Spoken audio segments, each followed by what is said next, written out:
কবিতার নাম সরস্বতী তোমায় বলি। সরস্বতী, কাদের জন্য তোমার আসন পাতা ঠিক বুঝি না। আমার তো বেশ ভালোই ছিল মাথা। প্রতি বছর নিয়ম করে প্রথম হতাম ক্লাসে।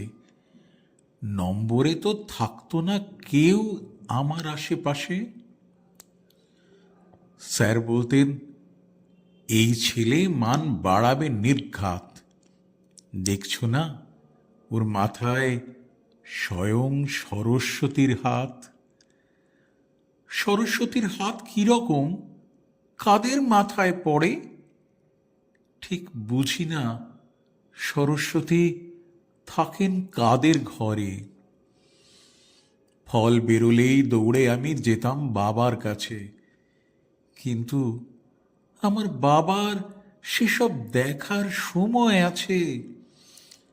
সকাল থেকে সন্ধে যে তার হাড় ভাঙা খাটুনি। বাবা বলতো, এমন খুশির কারণটা কি শুনি? গরিব ঘরের ছেলে তুমি, মূল্য আছে এর? নিয়ম করে স্কুলে যে যাচ্ছ এটাই ঢের। কলেজ যাবার খরচা জানো, কে জোগাবে টাকা? যার যেরকম অবস্থা তার উচিত তেমন থাকা। সরস্বতী কোথায় থাকেন, কোনখানে ঠিকানা? কাণ্ড দেখো, গরিব ছেলের কাজ কি এসব জানার? তারপরে তো বন্ধ সবই, পড়াও গেছি ভুলে।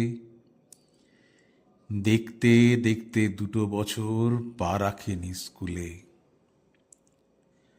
কারোর ভাগ্যে ছক্কা জোটে, কারোর ভাগ্যে পুট। আমার একটা নাম জুটেছে, নামটা কি স্কুল ছুট। পেলে তোমায় কোথায় রাখি, কোথায় মূর্তি গড়ি? আমি এখন ব্যস্ত ভাতের হোটেলে কাজ করি।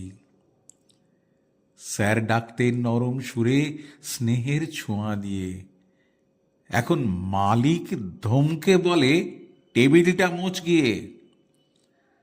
তবুও যখন ভাবি মাথায় রাখবে তুমি হাত, আওয়াজ ওঠে, 4 চিকেন, 6 নম্বরে ভাত।